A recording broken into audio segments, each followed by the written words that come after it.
Good seeing you all. My name is Larry Yao. I'm an assistant professor in sociology up at City College.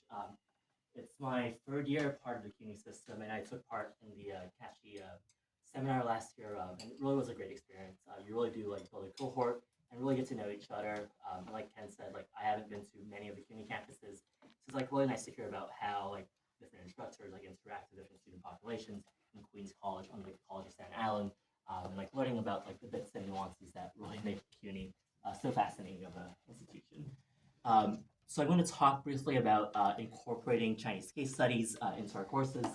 So I teach in sociology, and most of my courses are not Chinese focused like classes. They're not like the sociology of China. They're not exclusively on Chinese society. Many of my classes are medical sociology and science and technology studies, and I probably won't offer like a Chinese like course in sociology for quite a while. Like there's always like worries about like student enrollments, whether or not it'll generate enough interest from the student populations. But I always like find out like having like Chinese as comparative case really broadens conversations within sociology, where a lot of our empirical material really is focused on U.S. examples, and it's very like domestic and very local. Um, so this is my spiel that I gave last year. So some of you have like heard it before. Apologies for those who were here last year. But one of the things I like to say, especially to my mentees last year, is think about the why that you are incorporating these examples rather than the what. You can spend a lot of time thinking about what readings to assign, what examples to bring in, what topics to talk about, and there's infinite like possibilities where you can of things that you can draw from.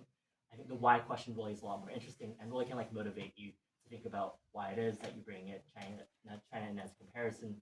What is it that you hope your students can get out of it, and what they hopefully will take away from this class 5 years down the road when they embark on either in grad school or when they're working in the workforce. So let's talk about like free motivations that like motivate some of the examples that I bring in for China in my own classes. They're not exclusive. There's a list of other motivations towards the end of this slide, and I'm sure you all have your own motivations, so definitely not meant to be definitive. So, right, so one of the ways in which I bring in China studies into my classes is to really to like question binaries. One of my classes is on like data justice, so it's thinking about how we can hold algorithmic systems to account in China and in the U.S. and around the world, thinking about how AI systems really operate and disentangling the myths from the reality. And it's the class that's like fun. A lot of students like really have fun like learning about like the underside of the internet, things like data brokers, things like credit scores, and how different institutions gather information about us and like learn about us.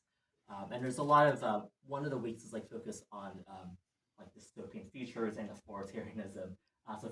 The examples that we bring in really is talking about the social credit system and what it really is. And there's a lot of like popular like imagery and like imaginations about what the social credit system in China is, that it's very controlling, that it's all knowing, that it's very pervasive in like all aspects of society.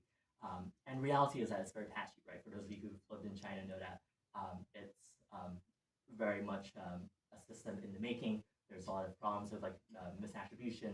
There's a lot of things that these like systems do not know, and really compare it to like how a lot of data surveillance is done in the U.S.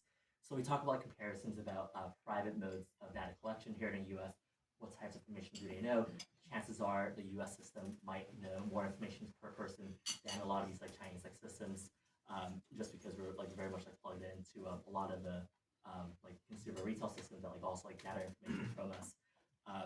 So students like really have like a fun time like talking about like their own preconceptions about what the Chinese like social credit system is and how after taking this class, you also like learn more about how data surveillance and like data extraction happens around the world, particularly in the U.S., and how it's not just like a simple binary of like democracy and like authoritarianism, but these like practices transcend national boundaries.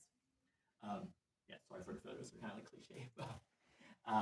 Yeah, so yeah, we talk about like the U.S. like models of surveillance capitalism, talking about like the data brokers. We just like finished that like class like yesterday. I'm like teaching this class this semester. So we talk about like the roles of like companies like Axiom, Equifax, Experian, and like gathering a lot of data and like selling it to like a lot of like U.S. businesses and also to like U.S. law enforcement. A lot of U.S. law enforcement also relies on like these like data brokers for enforcement because there's like no constitutional protections when they like purchase this like information from these companies. So we talk about like, the roles of like ratings and like credit systems in they behave, how they interact with one another, and how does that impact the relationship between citizens and the state. So yeah, it's usually a rich discussion, and I think students like really appreciate seeing how these things like work on the ground in the U.S. and in China.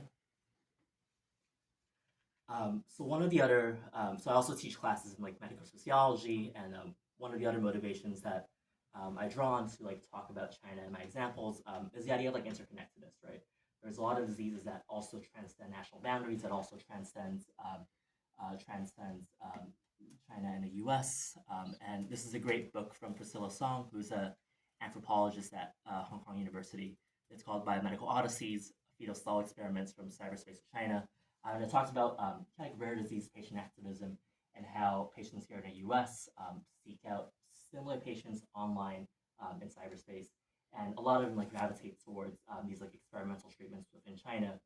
So a lot of them like have like very long journeys about traveling here from the U.S. to surgeons in China that are willing to try out these experimental procedures.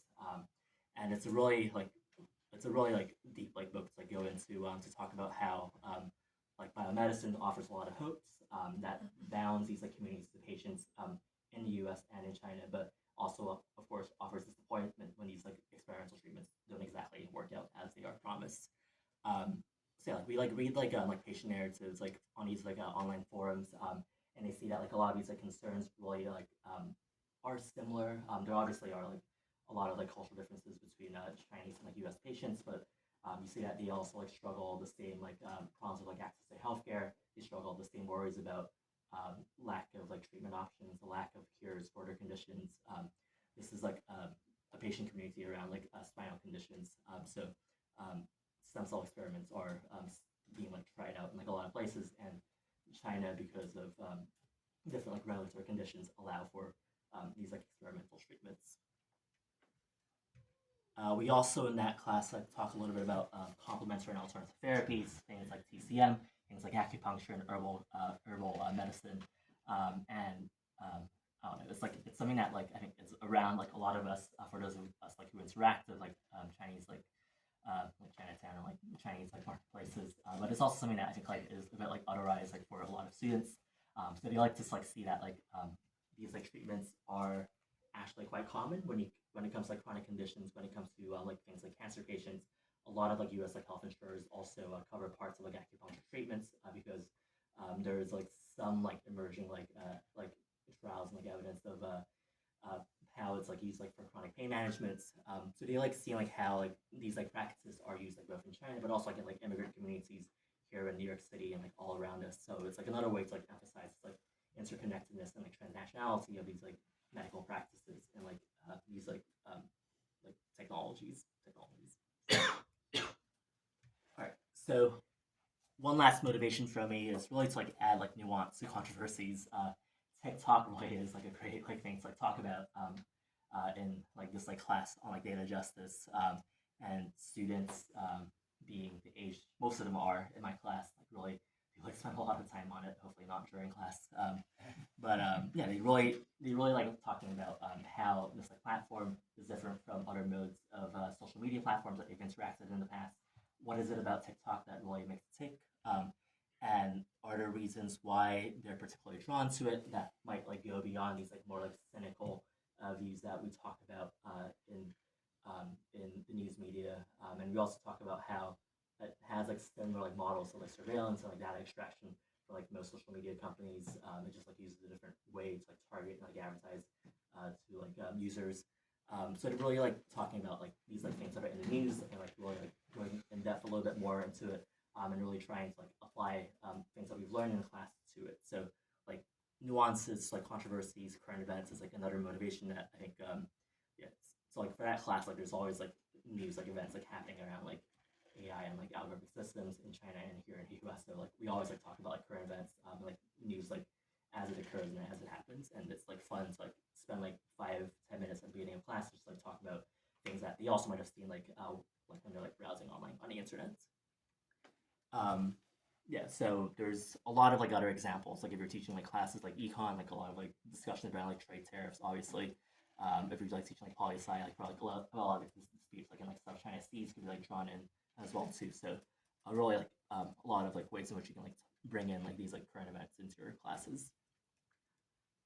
Yeah, there's a lot of other motivations and just like a list I was like spitballing, like brainstorming.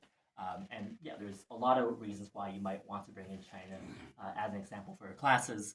One of it, perhaps like more aspirationally, is that you might want to broaden students' like horizons and to like shape them as like global citizens. You might also want to help them like forge connections with contacts and organizations in China, particularly grad students who are thinking about field work and going to China. You might want to start preparing them for field work or study abroad, and that might be the motivation for bring in Chinese examples to your class, or even like Chinese like language like material if your students are able to read and like process that. Um, and some of you might be like more like methodologists. You might want to bring in China as like a comparative like macro historical case that you can like teach and like how help them like, compare cross nationally. You could also want to try to cultivate empathy or like solidarity with different populations in China, different workers, different like social media, social movement groups in China. And you might also want to, in my case, like widen the geographic scope, your disciplines, empirical cases, and sociology. That is very much like focused on a lot of like U.S. examples. All right, so that's the end of my spiel. So again, yeah, like when you're thinking about incorporating materials, don't just like think about like what readings to assign or like what examples to bring in, but also think about why it is that you're doing this, and it, I think is like very helpful to like clarify your approach to teaching China in your classes. So yeah, that's it. Happy to talk more through the. This is messy. Um, happy to talk more about like my classes down the road and like share syllabus and like examples and activities. I think one of the things that we're talking about is like creating like a common like repository to like store all these things in. So that could be something that we can like connect like previous like catchy folks with. Yeah, that's it.